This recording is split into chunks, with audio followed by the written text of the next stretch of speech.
A Smiths Falls councillor was suspended after he was caught saying this. I said, that is a shot. That was town councillor Jay Brennan. His comments were recorded on a live stream after a council meeting ended. But here's what happened next. Council has agreed, obviously, that there was a breach of the general conduct. But essentially, council has the ability to meet, discuss, and determine the outcome of that breach.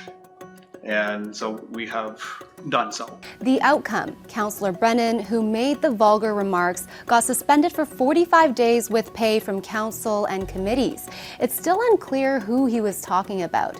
And Councillor Stephen Robinson was also suspended for 15 days with pay for his involvement. Here's what Brennan told council. I apologize to the taxpayers and to my fellow councillors, to staff. I have no choice but accept council's decision, as we always do. But here's the interesting part. Council members decided to penalize their peers without an investigation, and that is raising some legal questions. I think the suspension might very well be illegal. Here's what this lawyer says is supposed to happen under Ontario's Municipal Act. The point of this is that council itself doesn't go around punishing one another.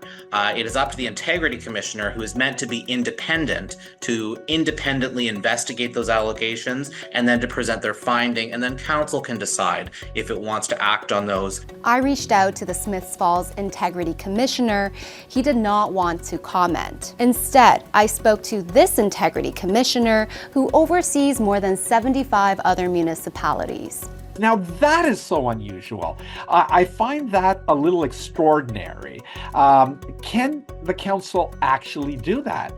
I'm not sure that it necessarily can. Now, the watchdog says there are cases where peers can impose corrective measures by vote, like kicking a member out of a meeting for being unruly, or what happened in 2013 in Toronto during late Mayor Rob Ford's crack cocaine scandal.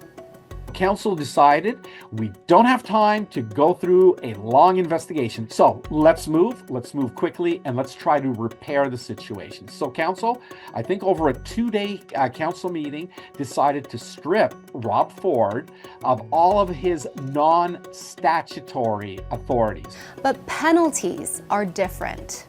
I think they imposed what at least the municipality thinks is a penalty. And I think a penalty can only be imposed if an integrity commissioner reports and finds a contravention.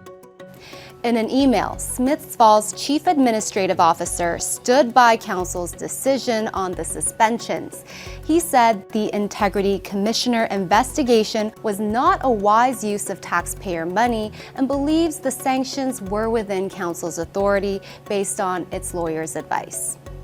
Ontario's Ministry of Municipal Affairs did not answer CBC's questions on these suspensions, nor did it clear up whether councils are allowed to do this.